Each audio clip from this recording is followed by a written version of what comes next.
You don't have to look too far within track riding circles to find advice and guides on body position. In my experience, it's easily the most sought after material and it's the area a lot of riders want to focus on. However, in all of that material, there's often a piece of the puzzle that isn't talked about. Is your body up to the task? In this video, we're going to talk about fitness in motorcycle track riding and how your ability to do the things you want to do on the bike will be affected by your personal fitness limits.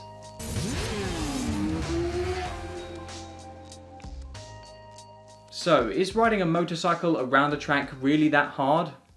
Guy Martin once made me chuckle when answering a question put to him about how difficult it must be to do what he does during the Isle of Man TT. His reply was something along the lines of, "We're only riding motorbikes, we're hardly running a bloody marathon, are we?" Now, Guy is indeed correct that running a marathon is a lot harder than riding motorcycles in circles for a day, but that doesn't mean that riding bikes in this environment is easy. Riding on the road is typically easy because you're hardly ever subjected to the same high forces that heavy braking, acceleration and high lean angles bring about, and you get plenty of time to rest. Take the bike to the track and things become very different.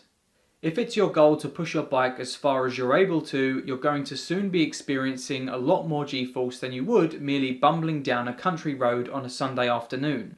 Not to mention the fact that if you're adopting the correct body position throughout the various stages of track riding, you'll be moving all over the bike, putting it into positions that call upon select groups of muscles, ultimately meaning more strain on those muscles.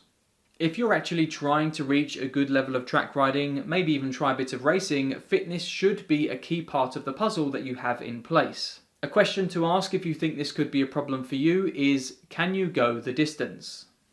Discounting any big bike setup issues, have you ever had a session on track where you haven't been able to make it to the end, or when towards the end your movements are becoming sloppy and generally more difficult? Or have you experienced the aching around your legs and core muscles for the next day or two? If you answered no to those questions, well, you're either pretty fit already or you're not riding fast enough or displaying correct technique.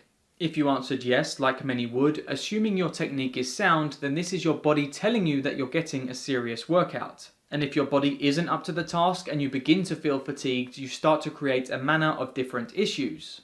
You get lazy on the bike moving around and you begin to have an effect on the bike's balance and stability.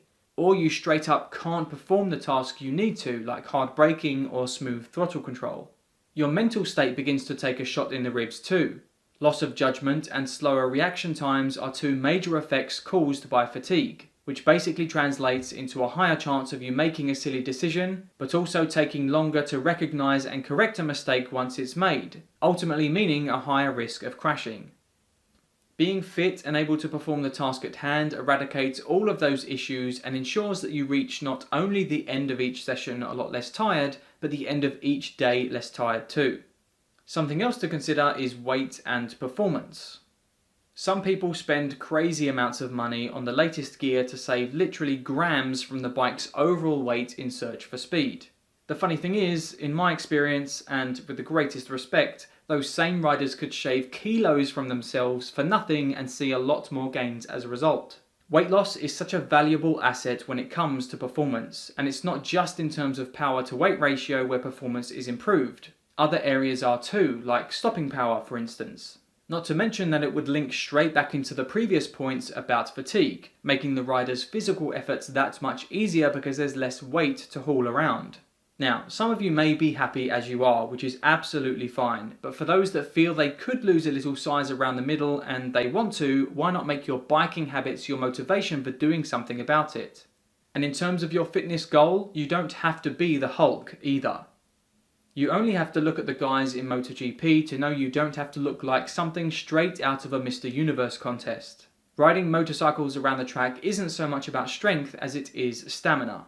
There obviously needs to be a layer of strength involved, but there comes a point where getting any stronger doesn't really benefit you. When you consider how you work your muscles over a given session and how they're rarely given a rest, it's clear that core strength and stamina are the order of the day. Not picking up a dumbbell and hitting preacher curls till your biceps explode. Again, if bodybuilding is your thing, it's all good. I'm merely trying to convey those new to this fitness thing that huge strength is not an asset worth having in track riding. If you spend a bit of time looking into it, you'll discover that motorcycle racers are some of the fittest all-round athletes on the planet. And those are the key words here, all-round athletes. They perform a mixture of strength and stamina training, typically with a slight bias towards core and leg strength. A solid starting point would be a few strength training sessions that cover your whole body, and then 3 or 4 20-minute cardio sessions a week. Do that for a few months and you're going to be ahead of the vast majority of riders out on track. The last point I want to make on this is to be realistic. If this is stuff you really don't want to concern yourself with, then you just have to be realistic about what you can do on the bike. Not so much in terms of 1 lap speed, but rather how long you're able to ride for or how well you're going to be able to get into an ideal body position. For instance, on the extreme end of the scale, without a fair bit of work, you're simply not going to be able to hang off the bike like Marc Marquez for anything more than a corner or two. If that's the case, then you just have to be a little bit more conservative. However, if you want to start improving the level at which you can perform as you get faster, taking steps to improve your all-round fitness and strength is a good first step to achieving that. Has fitness been an issue for you during your time on the track? Tell us about it in the comments down below. And as always, if you like the video, then please hit the button and subscribe to the channel for more performance riding advice and guides moving forward. See you in the next one.